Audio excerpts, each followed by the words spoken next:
Oh, enggak.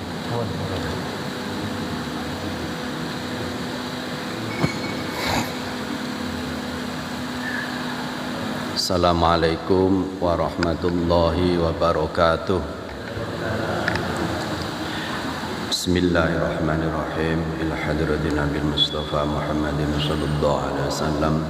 Jami' arwah masyayikhina jami' masyayikhina bi sarang Syekh Abdurrahim Ahmad Al-Hajj wa Syekh Muhammad Ma'ruf Zubair wa Syekh Maimun Zubair wa Syekh Muhammad Abdurrahim jami' masyayikhina wa jami' masyayikhina bi ketemu Syekh Mansur Al-Hajj wa mu'allifi hadzal kitab. Inna Allah yanfa'una bi'ulumihi masrarihi min abahatimid din wad dunya wal akhirah. Al-Fatihah. A'udzu billahi minasy syaithanir rajim. Bismillahirrahmanirrahim. Alhamdulillahi rabbil alamin. Arrahmanir rahim. Maliki yaumiddin. Iyyaka na'budu wa iyyaka nasta'in. Ihdinas siratal mustaqim. Siratal ladzina an'amta 'alaihim ghairil maghdubi 'alaihim waladdallin.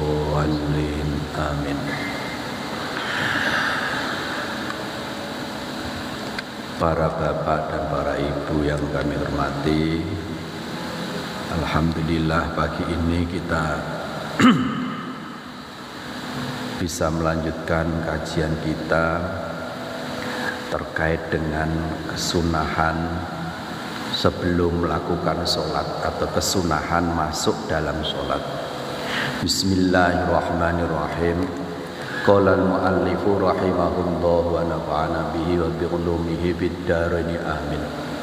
Far'un sunnatu khulu sholatin, disunnahno apa mlebu salat binasyatin dengan terengginas giat, li'annahu ta'ala karena Allah ta'ala itu zamma tarikihi itu modo niku gak memuji nih napa istilahnya modo ya maidu modo wong sing ninggalaken terengginas biqaulihi kelawan dawe Allah wa idza qamu ila sholati qamu kusala. Iki menyifati orang-orang munafik. Wa idza qamu lan ing dalem nalikane mendirikan utawa jumenengi sapa munafikun wong munafik ila sholati maring salat qamu kusala. Wong munafik niku aras-arasen.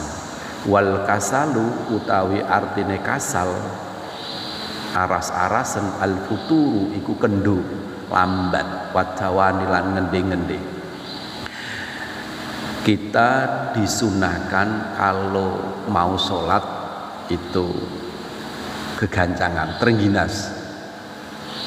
Jadi menunjukkan bahwa kita terengginas iku mlakune ya rada cepet. Rada cepet, gak kelembat nih.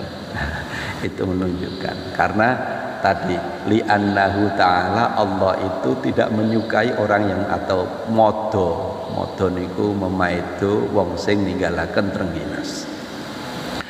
Wa faraghi qalbin wa faraghi qalbin dan disunahkan untuk mengkosongkan hati minasyawagili dari beberapa hal yang menyibukkan li'annahu aqrab ilal khusyuk karena ngosongno ati pada saat mau sholat itu bisa menjadikan khusyuk. Para ibu yang saya hormati, jadi kita itu oleh Allah, oleh syariat ketika melakukan ibadah dikon nglakoni kanthi semangat. Sifatnya wong munafik dalam hal ini itu wong munafik itu gelem sholat, mau melakukan sholat karena orang munafik itu memang orang yang secara zahir memperlihatkan Islam tetapi di dalam hatinya dia menyimpan sebuah kekufuran. Karena dia Islam mau tidak mau harus terlihat melakukan syariat Islam. Tetapi karena dalam hatinya itu nglakoni napa nggih ora yakin cara gampangane semacam-macaman tok ya rasa-rasa aras-arasen. Lah kita orang mukmin itu tidak diperkenankan semacam itu. Janganlah. Jadi nak salat iku rodok terengginas.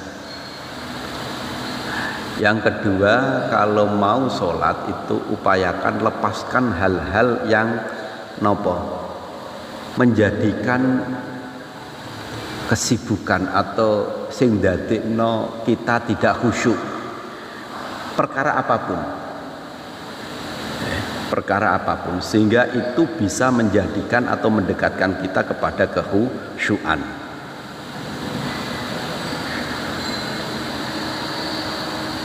Bahkan Imam Ghazali dalam sebuah keterangannya itu anna takhsisus sholati minasyawaib wal ilal wa ikhlasiha lillah wa adaiha bisyurut adz-dzahirah wal batinah. Anna takhsisus sholati minasyawaib wal ilal, sholat mengosongkan dari sesuatu yang menjadikan hal yang nopo nggih ora khusuk, ora fokus, wa ikhlasaha lillah, dan menjalankan dengan ikhlas, wa adaaha bisyuruti dzahira wal batinah, melakukan sholat dengan sesuai syarat dan rukun baik zahir maupun batil, min khusyu'in wa ghairihi, itu sababun li husuli anwa'il qalbi. Orang sholat bisa menjadikan pancaran sinar yang keluar dari hati itu muncul dari sholat yang dilakukan dengan benar dan khusyuk, sehingga dapat dipahami ketika sholatnya angger bagbuk-bagbuk, ya mungkin pancaran dari hatinya itu kurang memancar. Nak kepengin atine mancar, atine kelihatan terang, kemudian napa mendapatkan ilmu-ilmu mukasyafah dari Allah, itu sholatnya diperbaiki. Dalam hal ini bukan hanya rukun syaratnya yang terlihat dari zahir, tetapi juga batinnya. Karena apa? Karena sholat itu salah satu ibadah yang mencakup banyak hal. Ibadah yang mengumpulkan banyak macam ibadah.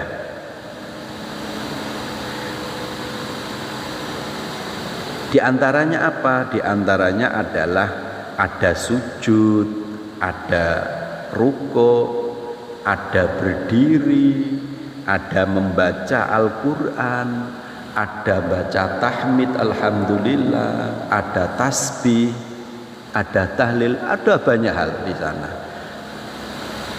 Nah, inilah kita diharapkan ketika sholat itu piye bisane sholat itu bisa berfungsi sebagai innas sholata tanha anil fahsya wal mungkar. Sholat itu bisa berimbas baik, berdampak positif, mencegah kemungkaran dan perbuatan keji ya dari perbuatan sholat itu. Sehingga misalnya lah aku sholat bola-balik tapi kok cara maksiatku lancar, ya mungkin kita evaluasi lah, banyak kita evaluasi diri kita. Wa sunna fiha ay fi sholatiha fi sholatihi kulliha khusyu'un biqalbi. Disunatkan di dalam melakukan sholat secara keseluruhan. Ini kita berbicara ideal ya, berbicara ideal. Itu khusyuk biqalbihi bi alla yuqdira fihi ghaira ma huwa fihi wa in ta'allaqa bil akhirah. Dengan cara apa? Menghadirkan di dalam qalb hati kita dengan cara tidak menghadirkan atau memasukkan sesuatu yang tidak berhubungan dengan sholat. Wa in ta'allaqa bil akhirah, meskipun sesuatu itu berhubungan dengan akhirat. Apa meneh mikir-mikir sing ora akhirat. Contoh misalnya, kita mau di dalam sholat mikir kerjaan kita, urusan dunia kita, bahkan wa in ta'allaqa bil akhirah, mikir sing ana hubungane akhirat. Contohnya napa? Kalau dalam hal ini kita mikir-mikir surga, mikir-mikir neraka niku ya juga tidak baik dalam sholat. Waya sholat mikir surga widadari begini, mikir akhirat wong disiksa begini, itu termasuk sesuatu yang tidak ada hubungannya dengan sholat. Wa in ta'allaqa bil akhirah. Apalagi kita mikir kerjaan, mikir macam-macam. Ada beberapa cara bagaimana kita berupaya piye bisane sholat kita agak mendekati ideal. Di antaranya adalah kita mau sholat, coba sebelum waktunya itu wudu dulu. Yang bagi liman aroda as-sholah al-kamilah, sayukjone kanggo wong sing kepengin sholat secara sampurna. Ini Ba'dul Arifin memberikan cara bagaimana seseorang itu bisa melakukan sholat dengan baik secara syarat rukunnya secara zahir maupun cara batin kekhusyuannya, yaitu ayyasta'idda laha qabla dukhulil waqti bil wudu. Sebelum waktu sholat itu kita sebelum masuk waktunya kita sudah melakukan wudu. Jadi misalnya itu subuh jam pinten sekawan Pak, 4 kita coba praktekkan sebelum masuk waktu kita sudah wudu. Nah itu. Kemudian wa idza dakhalal waqta sholat as-sunnah ar-ratibah. Kemudian masuk waktu kita melakukan sholat sunnah qobliyah. Ini cara yang disampaikan oleh sebagian orang arif ya, dalam rangka untuk bisa sholat secara sempurna. Karena apa? Li'an alasannya. Jadi pertama sebelum waktu masuk kita sudah persiapan wudhu. Yang kedua ketika masuk kita sholat sunat. Alasannya li'annal abda rubbama tasya'aba batinuhu wa tafarraqa hammuhu min nahfil mukhalata wa amril ma'ashi fatahsulu lahu kaduratun. Fa idza qaddama as-sunnah zala dzalika thumma yujaddidu at-taubah indal fariidhah min kulli dzambin amilahu. Begini, orang itu ketika pikirannya semrawut, kita kalau pas sebelum sholat mengerjakan aktivitas kan macam-macam ya, cabang-cabang, banyak hal, mikir pekerjaan, mikir macam-macam, itu kan semuanya akan ada di pikiran kita. Di samping itu kita ya punya banyak rencana, planning ini, mikir ini. Kemudian banyak bergaul, berinteraksi dengan sesama manusia, banyak bergaul, kemudian mikirnya maisha ya, itu semua akan menjadikan budak hati kita, budak artinya itu gak jernih. Lah itu bisa menjadi jernih ketika kita melakukan sholat sunnah. Jadi sholat sunnah itu fungsinya di samping fadha'il banyak sekali, itu fungsinya itu untuk ya cara gampangane niku kita mau melakukan sholat yang inti, yang mana sholat yang inti itu dalam rangka menghadap kepada Allah, munajat kepada Allah, itu kita bersihkan segala hal yang mengganggu. Kita pakai pemanasan dulu, ya benar-benar bagus dengan cara sholat sunat. Sholat sunat itu bisa mengangkat kebudekan itu.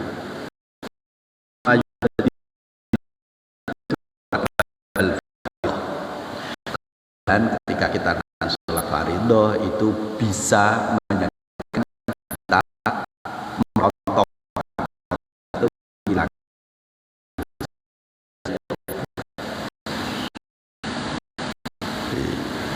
Ini dalam rangka supaya kita meningkatkan kualitas kita, meningkatkan sholat kita, tidak hanya secara zahir tetapi masuk sudah kepada batin.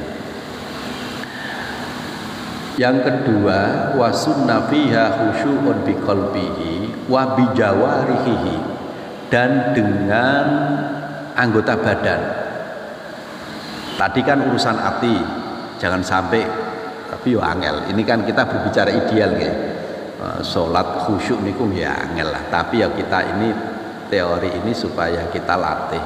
Yang selanjutnya bi jawarihi, dengan anggota badan kita, dengan cara bi alla ya'batha bi ahadiha, anggota badan kita tidak kita gunakan dolanan.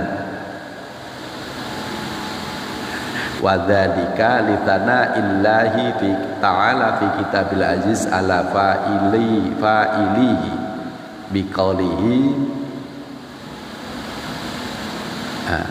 qad aflahal mu'minuna alladzina hum fi salatihim khashi'un. Kalau di atas tadi wa idza qamu wa idza qamu ila sholati qamu kusala, ini adalah sifat dari orang dia melakukan sholat tetapi aras-arasan. Kalau yang kedua ini menyifati orang mukmin. Qad aflahal mu'minun, teman-teman bejo sapa wong mukmin, alladzina hum fi sholatihim khashi'un, yaitu mereka yang di dalam sholatnya, dalam menjalankannya dengan khusyuk. Alasan yang kedua, walintifa'i thawabis sholati bintifaihi, karena hilangnya, ya paling ora anane ganjarane salat bintifai, dengan tanpa khusyuk. Nah, ini begini, ini kan ideal ya, ideal. Kama dallas alaihi al hadits as-sahihah. Kita diharapkan salat itu khusyuk. Khusyuk itu yang bagaimana? Khusyuk itu adalah secara zahir anggota badan kita itu yang menjalankan sesuai dengan syarat dan rukunnya, dan tidak dolanan, tidak kakean obah. Corgamane tidak kakean obah. Bukti kita khusyuk secara zahir adalah anggota badan kita tenang, ora kakean dolanan, ora kakean obah. Bi alla ya'batha bi ahadiha, gak tenang.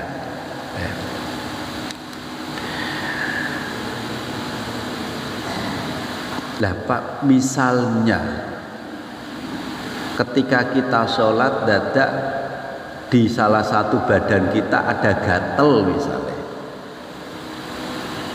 kalau hatinya khusyuk sebenarnya rak gatel. Agar dicokot lamuk, nak atine konsentrasi boten gatel. Kok bisa? Nah, banyak beberapa contoh keterangan. Ketika salah satu sahabat di antara sahabat Ali itu sholat ora apa-apa, gak gatel. Tapi ketika gatel kita tidak kuat bagaimana? Wong jenenge kita orang biasa nggih. Ya dikukur tapi dengan cara sing ora batalno sholat. Di antaranya apa? Yo gerak tapi gak akeh. Akeh itu batasannya berapa? Yaitu 3 kali. Ya 3 kali nuli berurutan. Kalau hanya 1 kali maka tidak masalah. Contoh misalnya yang gatel apa pundak, tanda kuat, ya dikukur. Tangan ke sini ya sudah 1 kali saja, jangan ditarik lagi gitu. 1 kali, kemudian lah nak gatel mau sangat ditempel tok lah, ndak dikukur ya dikukur. Nah kita gerakkan jari yang seminimal mungkin. Ya misalnya bisa ini, kalau ini geraknya banyak ndak apa-apa karena torof muncul. Ya, ukurannya ini bukan srek enten. Nak sampai srek ini terhitung. Kalau 3 kali berturut-turut maka menjadikan sholat kita tidak sah atau batal dalam hal itu. Tetapi kalau 1 kali kemudian yang mengukur adalah yang hanya driji ini, maka tidak mas. Nanti selang berapa waktu kembali lagi. Caranya ngapa? Kalau gatel.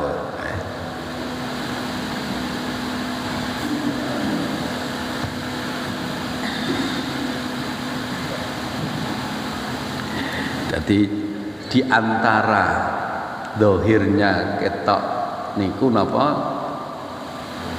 Dohirnya khusyuk adalah ketika dia sholat anggota badannya tenang. Wali anna lana wajhan ikhtarahu jam'un annahu syartun lisihah.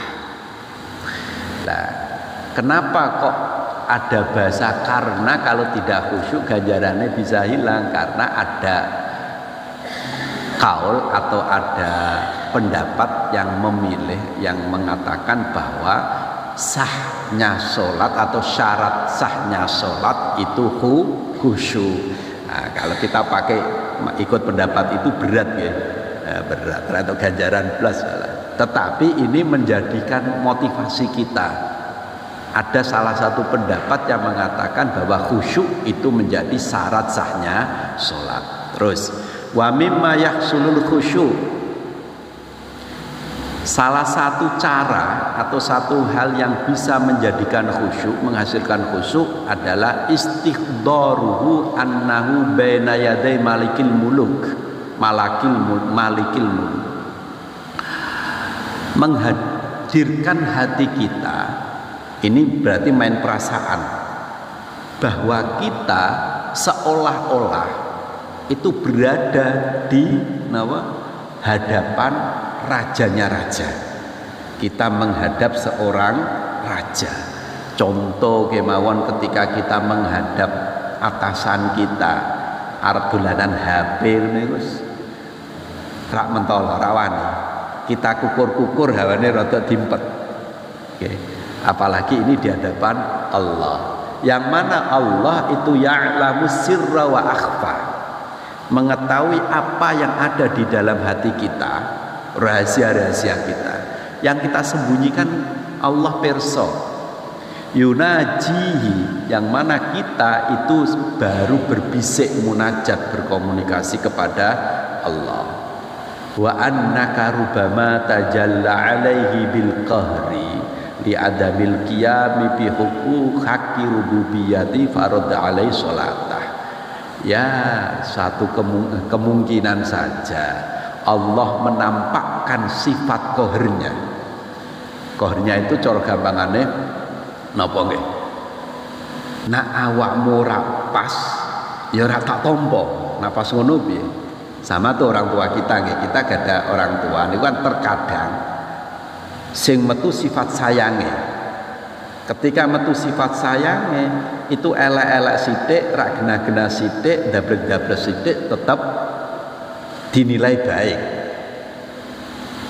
Tetapi ketika pas metu sifat adile utawa pas sifat nak awakmu gak gena ya ora tak kei.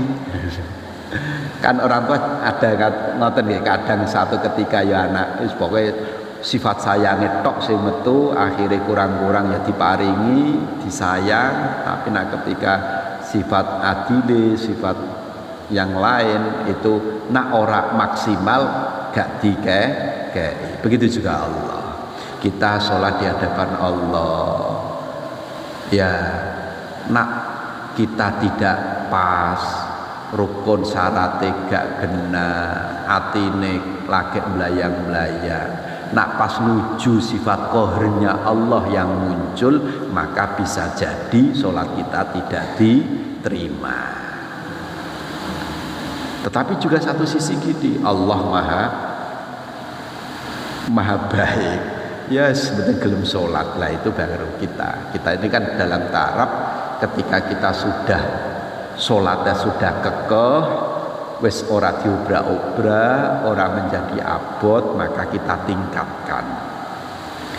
kualitas sholat kita. Tetapi kalau kita lagi awal-awal, ya kita maksudnya sing penting sholat, sing penting sholat. Jadi langkah yang kedua selanjutnya adalah kita seolah-olah berada di hadapan rajanya raja, yang mana Allah Subhanahu wa ta'ala. Wa qala Sayyidi Al-Qutbul Arif Billah Muhammad Al-Bakri radhiyallahu anhu, termasuk ini memberikan bagaimana cara bisa menjadikan khusyuk. Inna mimma yurithul khusyuk itolatur ruku was sujud. Di antara yang bisa menjadikan khusyuk adalah kalau rukuk agak diperpanjang, kalau sujud agak diperpanjang, niku iso ndadekno khusyuk. Jenengan nak salat nggih, iki nak salat wajib lah sekaruane salat wajib nggih. Nak rukuk ampun cepet-cepet lah, minimal napa baca subhana rabbiyal azimi wa bihamdi 3 kali minimal nih. Nak jamaah. Okay. Tapi nak sholat piyambakan, sholat sendirian, monggo jenengan panjangkan. Semakin panjang semakin baik, dan semakin panjang itu semakin menyebabkan khusyuk. Kalau sholat sendirian, tapi nak jamaah, kumpul wong akeh, yang mana makmumnya itu macem-macem, heterogen, macem-macem lah. Ya standar saja, tidak usah terlalu panjang. Nanti kalau terlalu panjang menjadi problem bagi mereka yang waktunya mepet. Tetapi kalau kecepatan menjadi problem bagi mereka yang gerakannya lambat. Maka standarnya adalah tadilah minimal baca subhana rabbiyal azimi wa bihamdi 3 kali. Dan itu sembahyang. Sebelum kita lanjutkan, mungkin wonten ingkang badhe menyampaikan napa bagi ngaturaken monggo terkait dengan napa nggih trik-trik atau langkah-langkah yang disampaikan oleh ulama kepada kita agar kita bisa sholat maksimal ideal, yaitu khusyuk diantaranya. Ya monggo.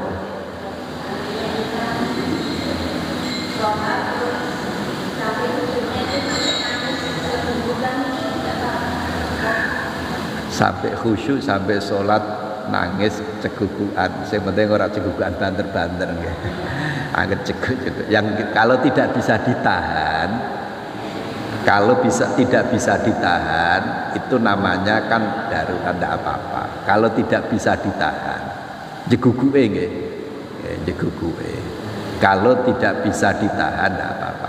Tadi begini, kok sampai nangis jegugukan? Kalau Kanjeng Nabi niku hatinya gemuruh, hatinya gemuruh.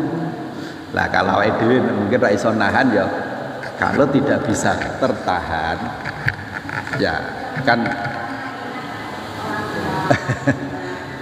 Lah tadi ya, ingat orang tua, ingat surga, ingat neraka, itu tidak baik dalam sholat, tidak baik. Meskipun ingat neraka, yang kita ingat bahwa ini adalah saya sholat berkomunikasi munajat kepada Allah, tidak ingat hal dunia, tidak ingat hal apapun, bahkan termasuk ingat sesuatu yang berhubungan dengan akhirat. Di antaranya adalah ingat neraka, disiksa ngantek iso dadekno nangis, atau ingat surga malah guyang-guyung.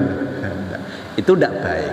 Maksudnya tidak baik itu bukan berarti kalau begitu batal, tidak. Tidak baik itu dalam arti tidak sempurna.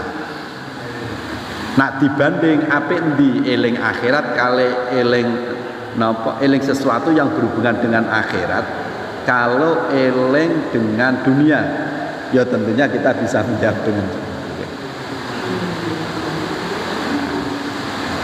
sampai nangis ya, diguguk deh. Wah luar biasa nih. Tapi kalau metu suarane, kalau itu tidak bisa ditahan, kan itu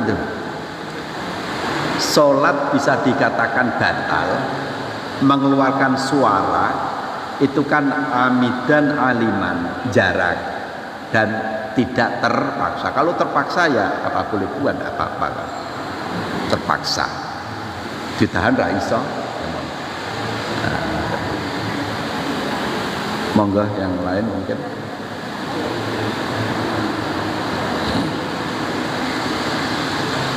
Pon ya. Udan malah.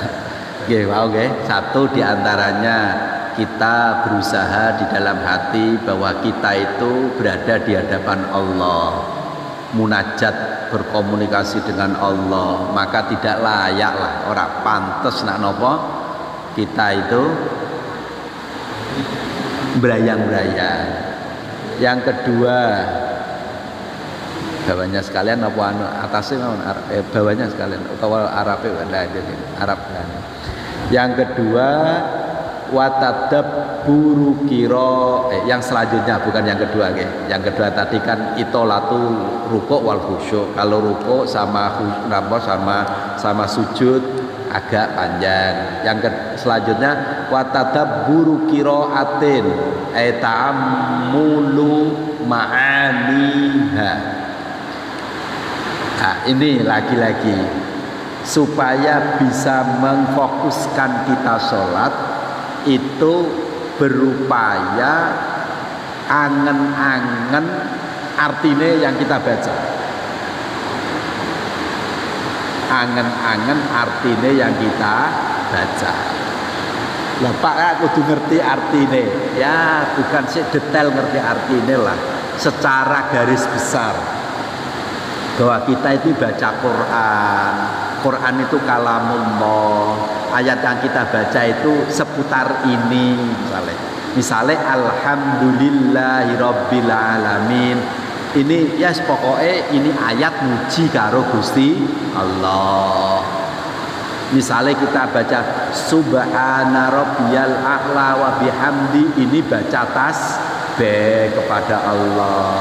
Ketika takbir Allahu akbar, Allah maha agung. Itu semacam Allah maha besar. Angen-angen maknane. Watadabburu dzikrin yasan alal qiraah. Bacaan yang kita baca itu nggih diangen-angen artine. Misale Allahu akbar, inni wajjahtu wajhiya lilladzi fataras samawati wal arda. Itu kan begini, ya Allah, aku iki salat menghadapkan seluruh jiwa kula dhateng panjenengan misalnya.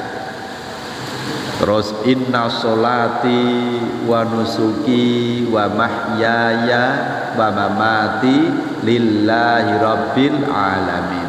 Itu kita cara gampangane mengikrarkan diri, mengikrarkan inna sholati, sesungguhnya sholat saya, inna sholati wa nusuki, ibadah saya, inna sholati wa nusuki wa mahyaya, hidup saya, wa mamati, mati saya, lillahi rabbil alamin. Itu untuk Allah.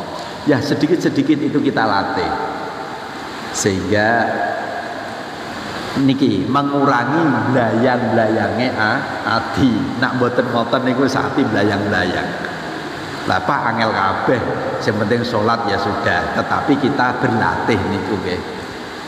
Berlatih khusyuk.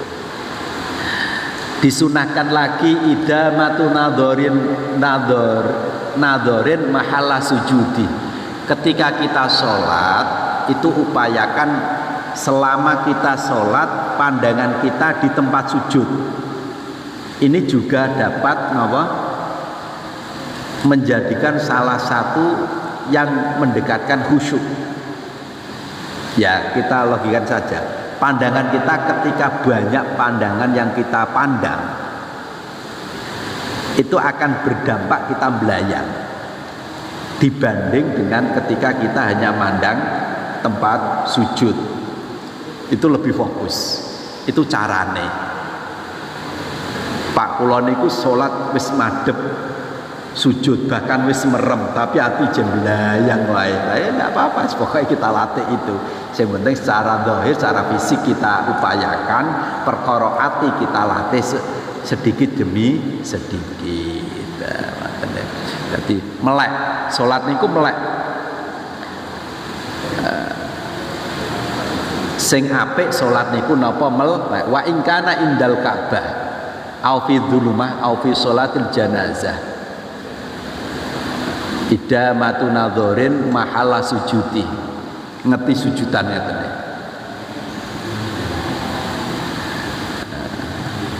Walau akma senajan buta. Loh Pak buta kok? Ya Pak. Maksudnya itu ya kita tidak tahu ya orang buta itu sejauh mana ya. Tapi meskipun tidak tahu, dalam fikih itu senajan buta itu tetap disunahkan apa? Pandangannya di tempat sujud. Lah wuto kok leren ya itu sunahe ngoten. Wa ingkana indal Ka'bah, meskipun jenengan pas haji pas umroh kan Ka'bah itu menghadap Ka'bah, begitu terkesimanya Ka'bah akhirnya dong sholat nyata ya betul, meskipun di hadapan Ka'bah tetap menghadap tempat sujud.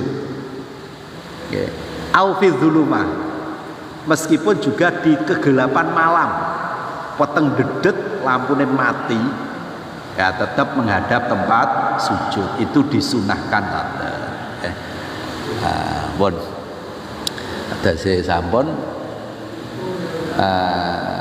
secara terjemahan dapat kita baca nggih. Nah ini disunahkan masuk sebab mengerjakan sholat dengan semangat ya, maksudnya ketika kita mau sholat semangat.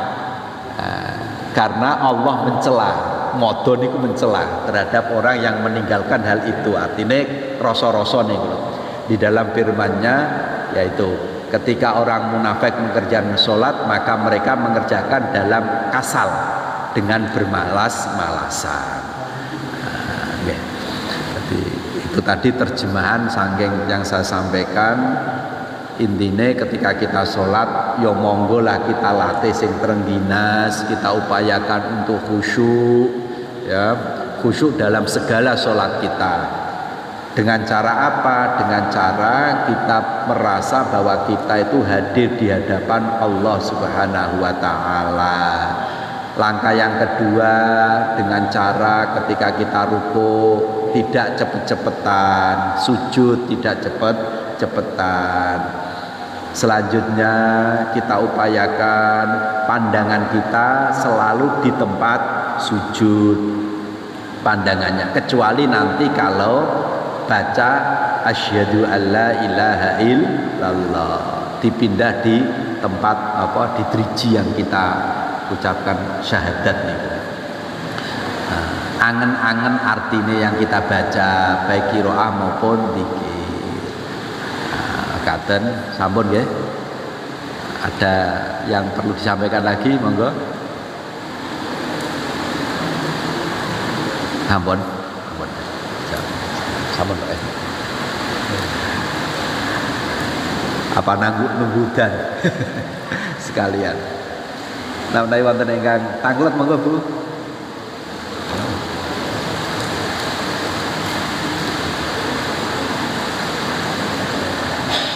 Dan sedikit tambahan begini, tadi kan begini, kenapa kita khusyuk? Karena ada ulama yang menjadikan khusyuk itu syarat. Jadi ketika ada orang mengatakan sholat kok gak khusyuk, gak entuk opo-opo, jangan disalahkan. Karena memang ada ulama yang menjadikan khusyuk itu menjadi syarat sahnya sholat. Sehingga pengarang kitab Fathul Mu'in itu memilih pendapat itu. Kalau wong gak khusyuk ganjarane enteh. Makanya awake dhewe berusaha untuk khusyuk. Tapi yang jelas begini, kita gelem sholat itu sudah bukti bahwa ibadah kita diterima. Ngoten mawon. Kita gelem sholat itu bukti bahwa ibadah kita diterima. Buktinya apa? Gelem sholat. Nggak usah mikir macam-macam. Pak, aku nak sholat kudune khusyuk, daripada ra khusyuk ra diterima mending ra sholat. Itu kesimpulan yang kurang tepat. Yang tepat, khusyuk itu menjadi ideal, sholat itu menjadi hal yang harus kita lakukan. Kita harus sholat, khusyuk kita upayakan.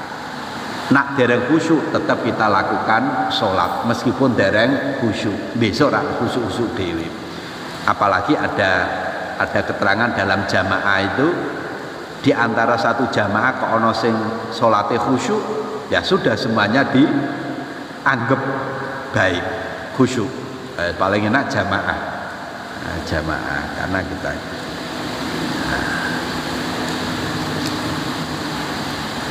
tadi ya keterangan, meskipun orang buta itu tetap pandangannya di tempat sujud, meskipun buta, meskipun di depan Ka'bah, meskipun di kegelapan, atau dalam sholat jenazah. Ojo merem, wedi karo mayite merem. Nah jenengan sholat jenazah biasanya pandangannya teng pundi? Teng ngajeng nggih. Ngeti mayite nggih. Ternyata mboten. Disunahkan tetap di tempat sujud. Padahal tak mboten sujud. Sholat jenazah kan tidak ada sujudnya ya. Tetapi tetap di tempat sujud. Sunahnya pandangannya itu. Baru kita lihat. Kula nggih rapate nggih wong ngene iku. Nah sholat jenazah karena pepet-pepetan biasanya kan madhepe ngarep ngene iki. Tapi ternyata tetap di tempat sujud. Nah, ketika tahiyat, tasyahud akhir itu asyhadu alla ilaha illallah, driji diangkat jari telunjuknya, kemudian disunahkan untuk melihat jari telunjuk dalam tasyahud akhir. Itu. Selain itu napa? Selain itu idamatun nazar fi mahalli sujud. Mekaten ingkang saged kawula aturaken. Menawi wonten ingkang tanglet malih ada, monggo. Monggo mboten napa-napa, santai mawon.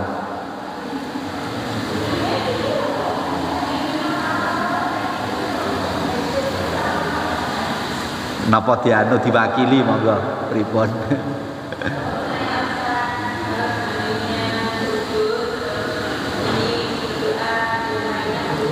Oh ngeten. Oh ketika sujud berdoa lama nggih. Doa yang lain. Nah, niku angsal. Boleh selama doane niku tetap nganggo bahasa Arab. Kalau diucapkan boleh lama tapi memakai bahasa Arab. Doa-doa yang pakai bahasa Arab.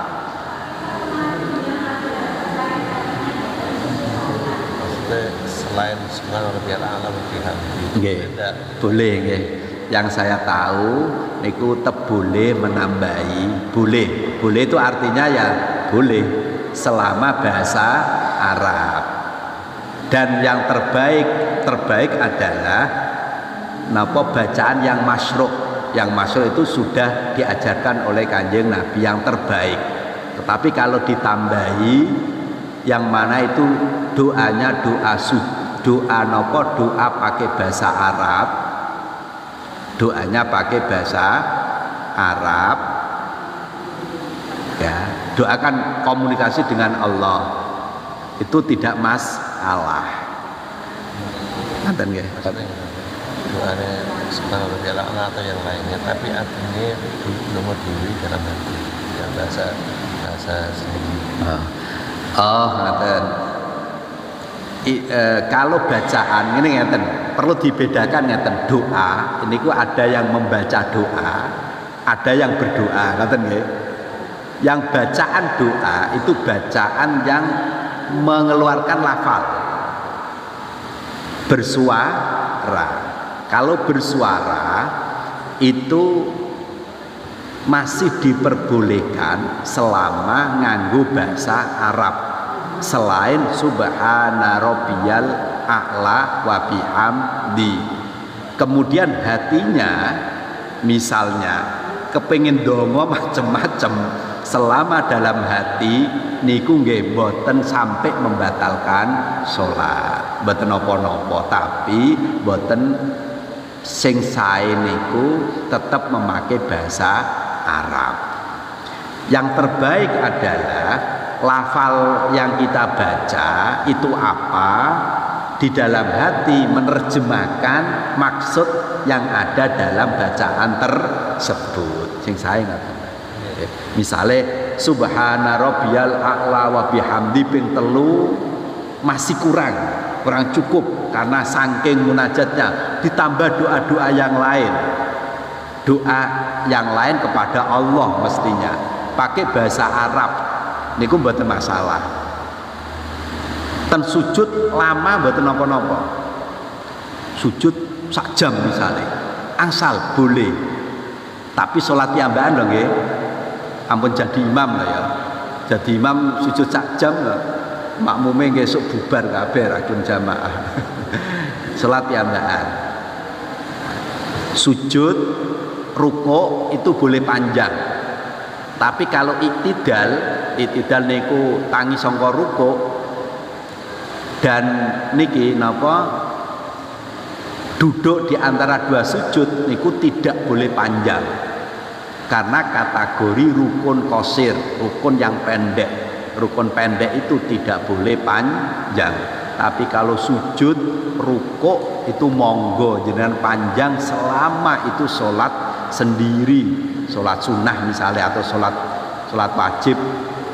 Tapi pas dalah ora jamaah, monggo.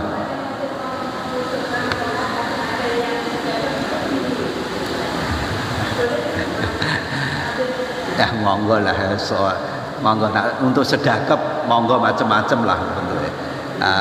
Kalau di dalam Fathul Qorib, Fathul Mu'in itu kan teorinya begini ya. Itu pergelangan tangan kita pegang, kita taruh di atas niki cara niku ana rongga diafragma nih lah antara pokoknya di atas pusar lah. Antara perut sama dada kan ada rongga itu. Kemudian memang ada untuk ini ditekankan sedikit, ini ditekankan untuk menekan jantung, untuk menambah kekhusyuan. Nah begini. Tetapi apabila begini ya monggo, artinya tidak sampai membahayakan. Mungkin di keterangan lain, tapi saya tidak tahu ya. Sampai miring begini saya tidak tahu. Tapi yang jelas itu tidak sampai membatalkan sholat, tidak apa-apa. Tapi yang saya tahu itu pergelangan tangan dipegang, kemudian ditaruh di atas pusar, di bawah dada, berarti diafragma ini, kemudian ini ditekankan sedikit, sidik mawon, ditekankan. Mungkin memaknai atau mempraktekkan penekanan itu ngene mungkin, tapi itu tidak lah. Monggo kalau ada keterangan kan begini nggih. Para ulama atau kanjeng Nabi mungkin mencontohkan banyak hal. Saya tidak tahu gitu. Tapi yang jelas dalam keterangan Fathul Mu'in, Fathul Qorib, itu dipegang sunahnya, ditaruh di atas pusar, di bawah dada, kemudian ditekan nositi untuk menekan agar jantung kita itu menambah kekhusyuan. Dinono sing miring ada di atas ngeten niku ya mungkin pendapat lain lah. Menjadikan sholatnya batal atau enggak lah. Mboten napa-napa. Wong ndak sedekap saja boleh.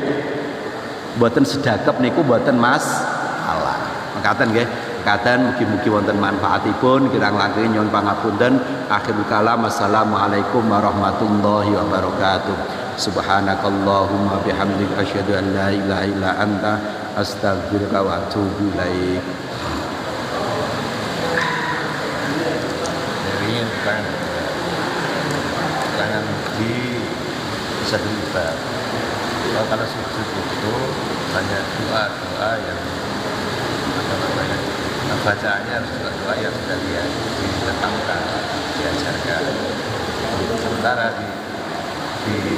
kalau dia doa sujud ketika baca surah ya Allah yang itu artinya berdoa apa sukses apa dalam bahasa Jawa dan kita bekerja tidak dimaksudkan tapi boleh nggak paham selama nak bikin itu mungkin juga anjuran akan bikin itu jadi ketika menambahi bacaan doa bahasa Arab itu tidak apa-apa saya tahu. Terus kalau bahasa Jawa jangan sampai